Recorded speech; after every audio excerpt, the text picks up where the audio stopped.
Welcome back to the channel for an unboxing video. So let's get started. Okay, this came from Sweetwater, just arrived. Haven't had much on the channel new recently in terms of guitars because I pay for all these things myself, and sometimes it gets to be a bit much, especially since the used market has not been getting a good rate on return.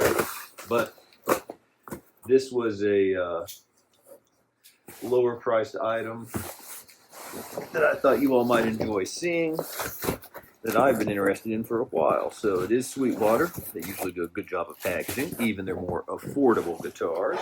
I had to do some wheeling and dealing to get this one, but not with them. Fun with myself, but okay.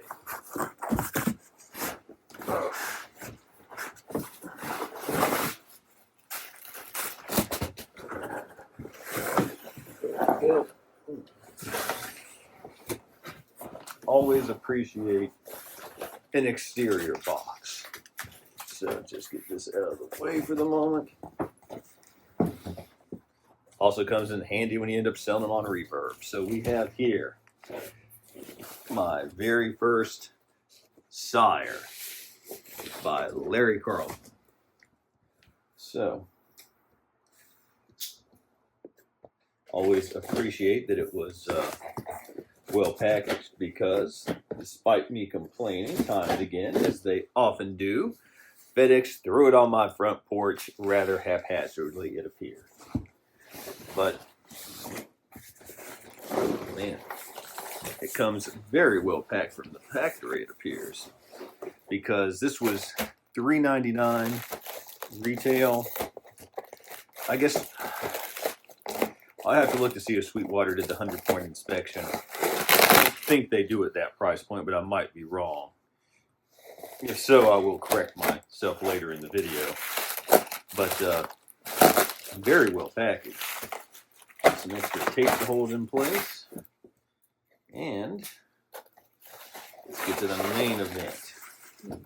Nice and light, which is why I picked this one in particular. I think it's 7 pounds, 2 ounces.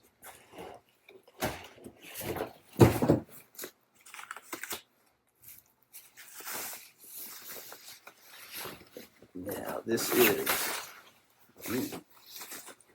the Sire L3. No, or I meant 55-point inspection, and it was in fact inspected. So they did a very good job of packaging it back. But let's see if it passes my inspection.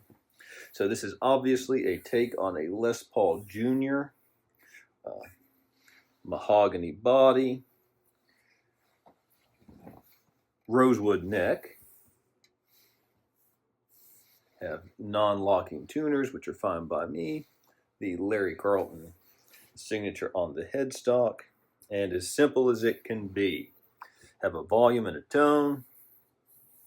So far out of the box, frets look very nice for a guitar that was made in Indonesia. So I'd actually like to do a series of videos about guitars made in different countries. Finances have limited me on that somewhat at the moment, because as I said, I do pay for all this stuff myself, but I'm trying to do that. I believe this is an actual bone nut. Looks very well cut there.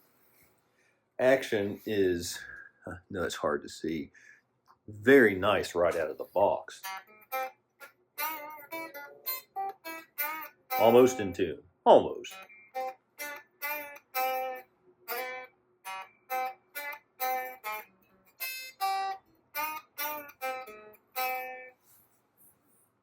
And again, this is the first time I think I've ever even held a Sire guitar.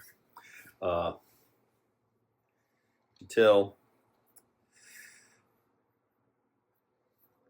let's see, nice heel joint, and I'll go through this more in a closer look. And this is, again, an inexpensive version of what was originally an inexpensive guitar. You can tell the glue joint where it took place, where they set the neck into the body. Not a huge deal, but I do like this heel joint, and I like this. I've seen others talk about this. That place for your hand actually does more to help than actually sculpting the heel, in my opinion. And I'm looking at a very nice polish on these frets. P90 looks like it's in a good spot. I'm very pleased to get this. What I really wanted to get, and still might, is the new Heritage Ascent Plus made in China. But that was $100 more, and not on Sweetwater. Manny's is the only place in the United States, it appears, that sells them officially at the moment. And they don't even have PayPal checkout, from what I can tell, which made it kind of difficult at this moment to get it. But with, again, parting with a few beloved things from the channel and Sweetwater's 36-month no-interest financing, I was able to get this one.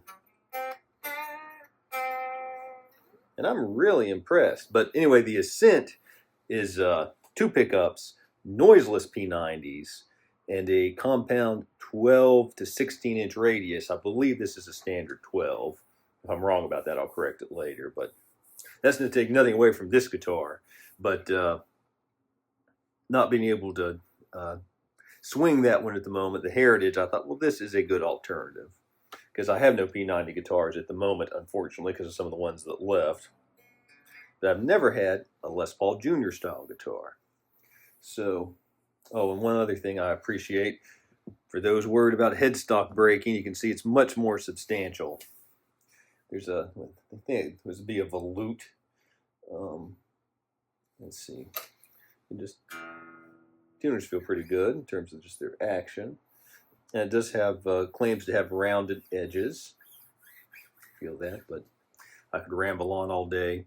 I'm going to get this fully tuned up, get it plugged in, see what it can do, and then later on we'll take a closer look and get some sound samples in various settings on what is about the simplest pickup configuration you can have. So stay tuned, and we'll take a closer look at the Sire Larry Carlton L3 and what it can do. Got it all tuned up. These are Ernie Ball 10s. I found the tag in the box for the Ernie Balls. And we're going to a Vox AC10 settings on the screen. So, guitar, everything on 10.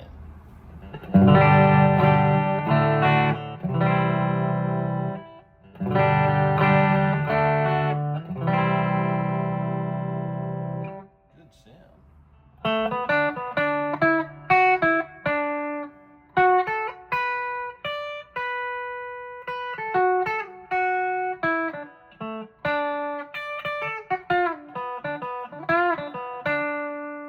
Very full with a nice bite like you would want out of a bridge P90.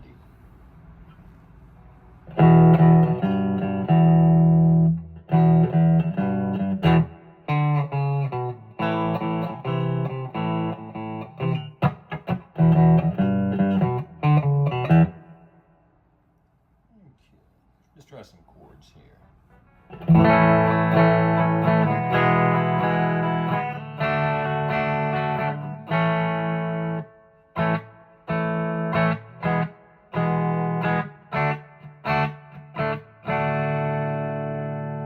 Really impressed. So that's with everything on 10. Let's check the volume knob out here.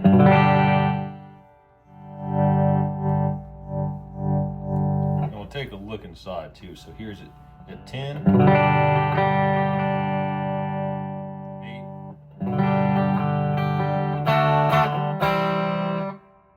6. That's a pretty big drop off. 4. And again, I can't remember if I said it. I'm just using the room mic at the moment. That's 2. About 2 is where almost difference. But here it is on 10. Let's do a little.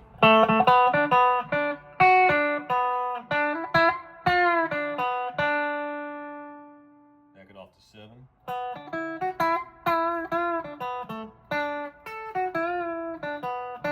Big volume difference because because in one pickup guitar, the knob twirling is a little more important. Never had a Junior before, but I have had an Esquire, so I'm a little familiar with that experience. Now let's go on. This is 10 on the tone. Go to 8.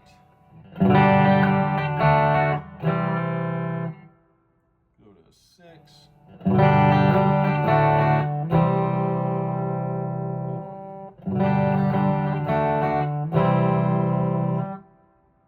2.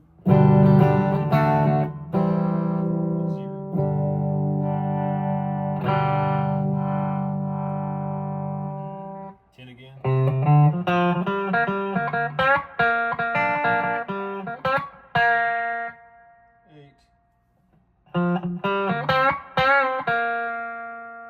Kind of the opposite. That was 6, 4. Very subtle on this to the point there's not much change. Definitely think the tone is more effective than the volume for this guitar. Now I'm kicking on the Behringer TO-800 Tube Screamer clone. Just level a little bit here, turn the drive down, and the level down just a little bit. Okay. Settings on the screen.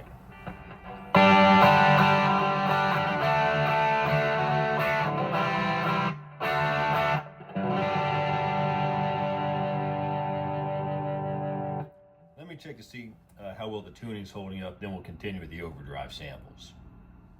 Okay, everything was a little bit out, but not bad given these are brand new strings. I'm really impressed, and it does appear that the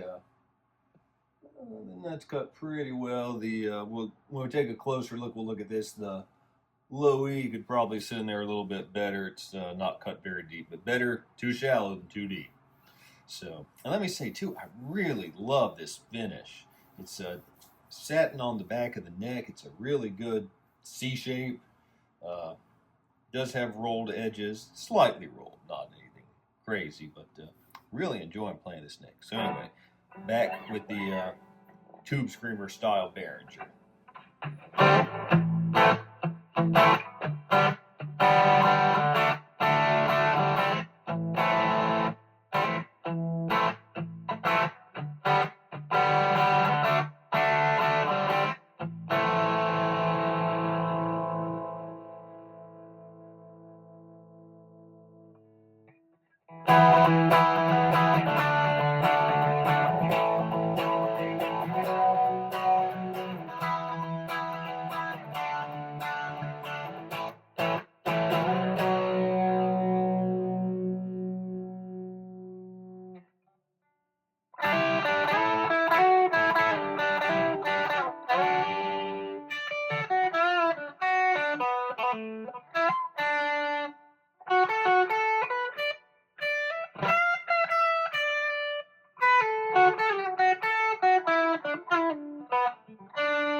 Really enjoying this so far.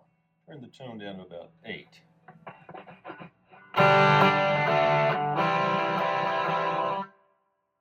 About 5.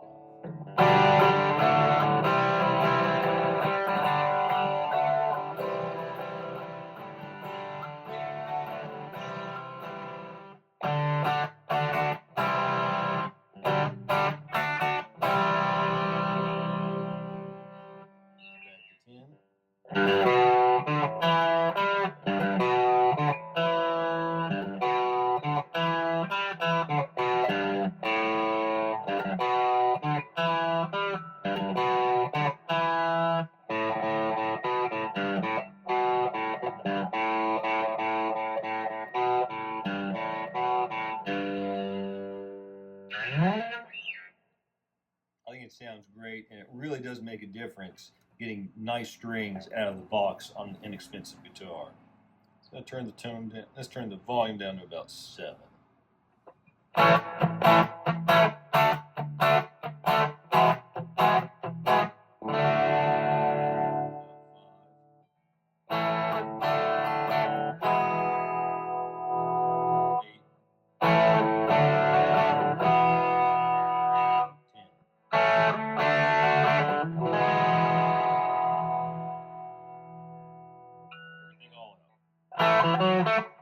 Try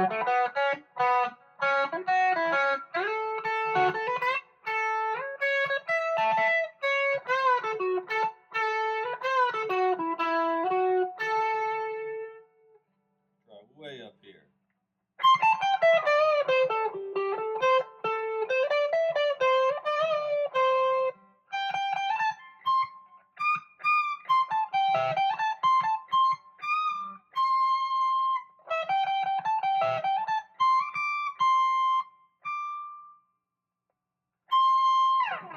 And for playing that high, up to the 22nd fret, that's just fantastic, and that scoop does make a difference.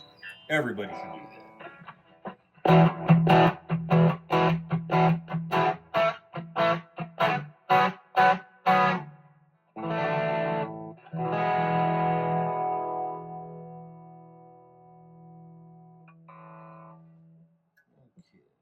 Now I'm kicking on the oil can delay. Settings on the screen. Do something a little more.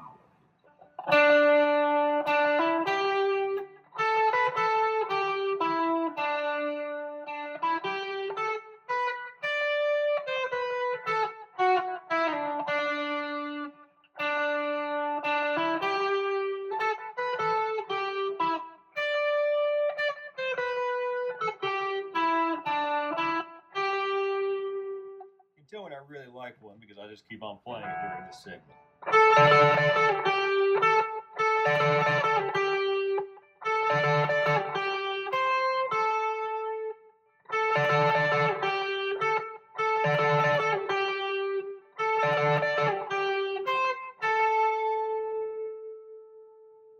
Yeah, I'm absolutely loving this.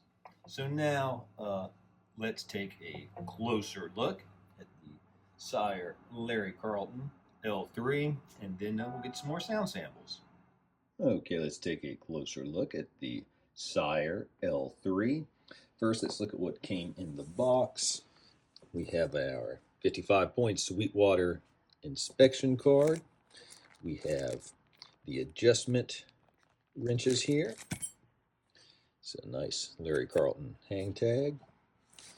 Sire documentation, and the Ernie Ball strings, which again, it's really nice to have good strings out of the box on a guitar at this price point. So we have a sort of a lightning style, bolt style wraparound tailpiece here, a single P90 pickup, which I think sounds great. A couple of the volume knob, 1 to 10. Let me say the travel on them is very smooth too. That's really nice. Now, really like the body finish. It's a nice gloss. Really like this color. Turning to the neck, you can see how the reflection, the frets are very well polished. The fret ends feel really good. I would guess probably a 4.5 out of 5 on the Phil McKnight sock test. You can see detail there. I guess you would call this black binding. Little imperfection in it right there, but nothing I'm too concerned about. Very nice rosewood fretboard. That's a really nice piece of rosewood. I've not done a thing to it. You can see how dark it is. Turning to the headstock, I like that headstock design. I think on this guitar in particular, the not quite piano black, but something in that neighborhood looks really, really nice. The nut, again, a bone nut. See if I can get you. You can see how the low E is kind of probably needs to be a gauge smaller, but you would rather have the nut too high as opposed to too low. But otherwise, everything else is good. It's not caused any issues yet. Action's pretty good. I know it's hard to tell from that, but the action's good out of the box. Let's flip it over. So, back of the headstock, I'm assuming the 24 after 2 and 24 means it was made in 2024, and it's early May 2025. So I just noticed a little speck in the finish there. Of course, it doesn't bother me. You can see it's more satin feel. This neck feels amazing. I absolutely love this neck. And again, this contour, that is how a guitar can be contoured to be more comfortable for the upper frets, because that is actually more how your hand sits. Of course, it's kind of, see, that is how your hand sits. So it actually makes sense. But I think I mentioned this earlier. You can see the seam where the neck is glued into the body. Not a huge deal. Might be a little bit more subtle in some applications. We have unbranded large pots.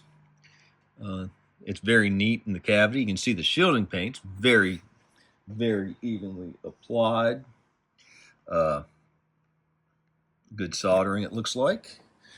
I'm trying to see. Here's the, and then got shielding on the back of the plate, and the plate fits flush. Again, one of those little touches.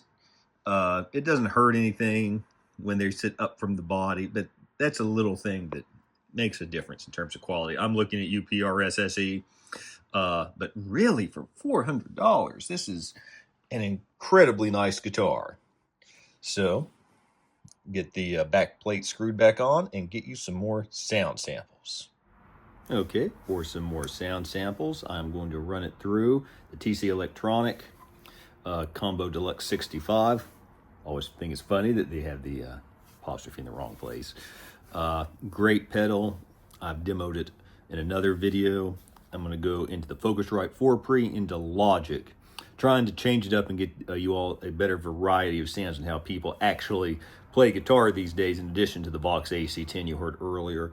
I'm also, for some higher gain sounds, going to go through the JHS color box, pictured on the screen now because I'm in the middle of a recording project and it's plugged up to a bunch of stuff and I don't want to unhook it. But into the Focusrite, into Logic, and then use some of the amp sims, which I've really come to enjoy recently. So that will give you a further idea of what this great affordable guitar can do.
Final thoughts.